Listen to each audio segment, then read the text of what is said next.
La corrupción en el PSOE vuelve a situar el eje pueblo-élite como un eje estructural y válido para interpretar nuestra realidad política en España. Pedro Sánchez se ha visto un poco acorralado tras el caso Cerdán y caso Ábalos, en el cual se ha revelado que el PSOE es una estructura política que está totalmente imbricada no solo con el poder empresarial, sino también con la corrupción endémica del régimen del 78. Y eso se produce en un momento en el cual los grandes aparatos, el Deep State, el Estado profundo español, había emprendido una gran ofensiva contra Pedro Sánchez.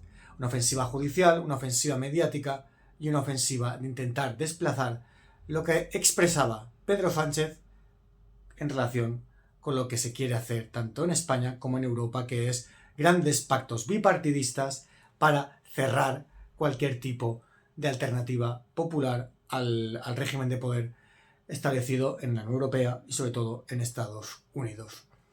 Pedro Sánchez expresaba esa alternativa, ¿no? Es decir, Pedro Sánchez en 2018, cuando accede al poder por primera vez tras una moción de censura liderada principalmente por Podemos, pues claro, al final lo que intentaba sintetizar este liderazgo es el 15M y las demandas surgidas en las plazas de todo el país con el viejo aparato socialista. Cada generación de españoles parece que vive una decepción con el PSOE. Pasó con Felipe González, tras Barrio Nuevo, los GAL y también las privatizaciones y las políticas económicas neoliberales de regresión de derechos. Luego ocurrió con la decepción con Zapatero, que en el año 2010 subordinó totalmente España a los poderes oligárquicos y financieros de Bruselas, es decir, incluso modificó la Constitución española para someterla al criterio de los mercados, ¿no? Con aquella modificación del artículo 135.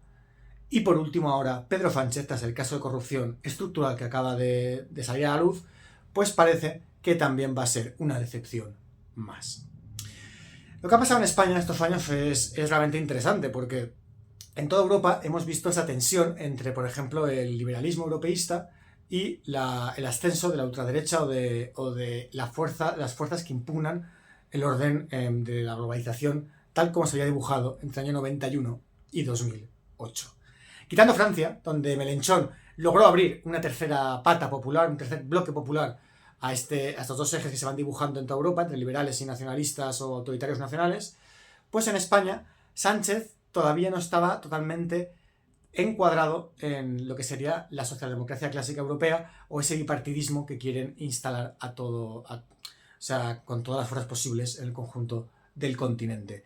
Había cierta travesura, ¿no? Diríamos, tampoco es que hubiera nada estructural que se estuviera haciendo desde España que fuera realmente rompedor o rupturista con el régimen instaurado por Bruselas, pero había cierta travesura de Sánchez, que le vimos, por ejemplo, reconociendo el Estado palestino, ahora mismo pues oponiéndose a la OTAN, intentando negociar a la baja el gasto de defensa, aunque defienda el rearme, e incluso pues también a nivel de negociaciones internacionales como China o con Vietnam, cierta autonomía en ese tipo de negociaciones. Pero hoy acaba todo en agua de borrajas.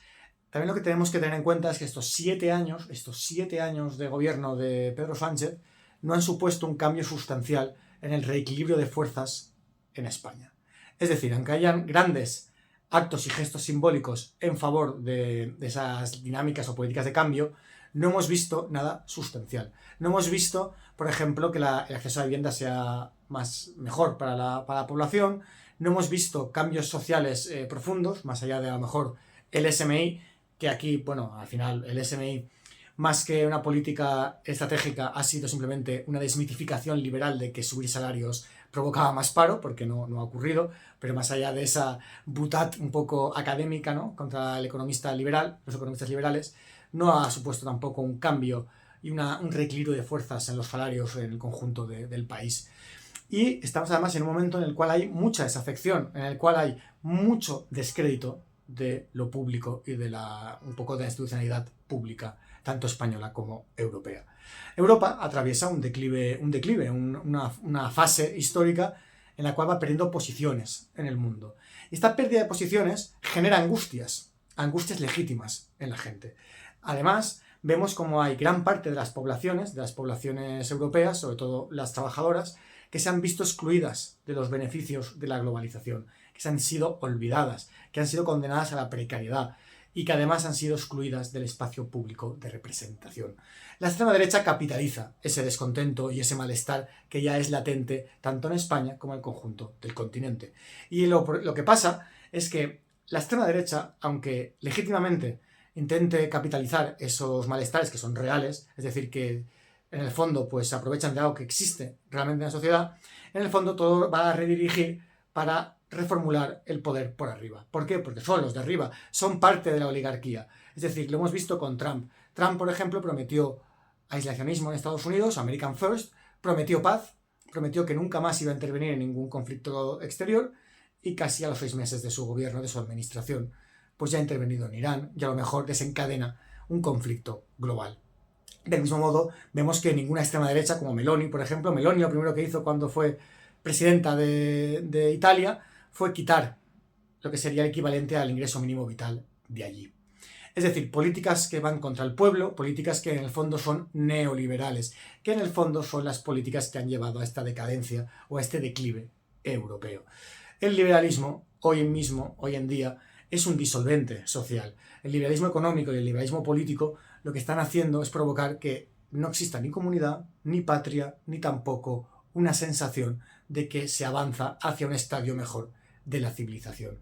Además de ello, se ha provocado mucho miedo, porque ahora mismo hay mucho miedo en Occidente. Este declive provoca miedo, claro, porque estás perdiendo posiciones en el mundo. Hay miedo al enfrentamiento étnico, hay miedo al enfrentamiento con Rusia, hay muchos nuevos miedos sociales que además provocan o empujan a la gente a refugiarse o a irse al búnker.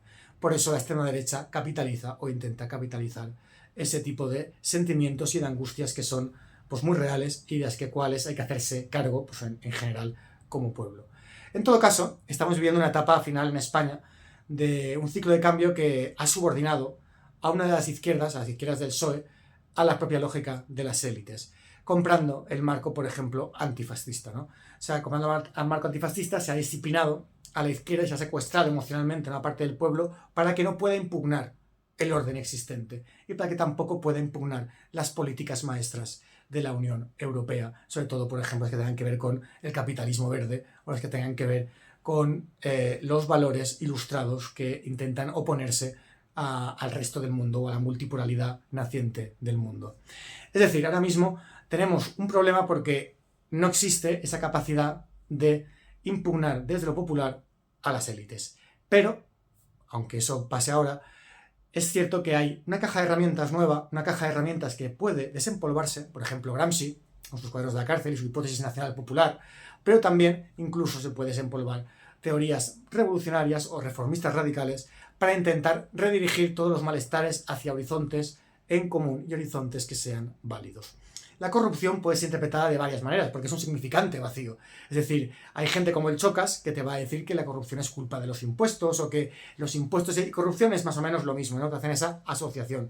Pero en cambio, la corrupción en realidad es la forma de operar del sistema capitalista. Aunque parezca así muy alto decirlo, no hace falta decirlo porque todo es capitalismo, no te dirán aquí en Europa, pero es verdad que al final el lucro privado, el beneficio privado es lo que empuja a la gente a querer anteponer su interés particular al interés colectivo. Y además, en sí mismo, hay explotación y hay un montón de privatizaciones, por ejemplo, como quiere hacer Vox con las pensiones, que quiere generar ese sistema de capitalización privado para que los banqueros y los fondos buitre se lleven el dinerito que es nuestro, que es nuestro derecho como ciudadanos.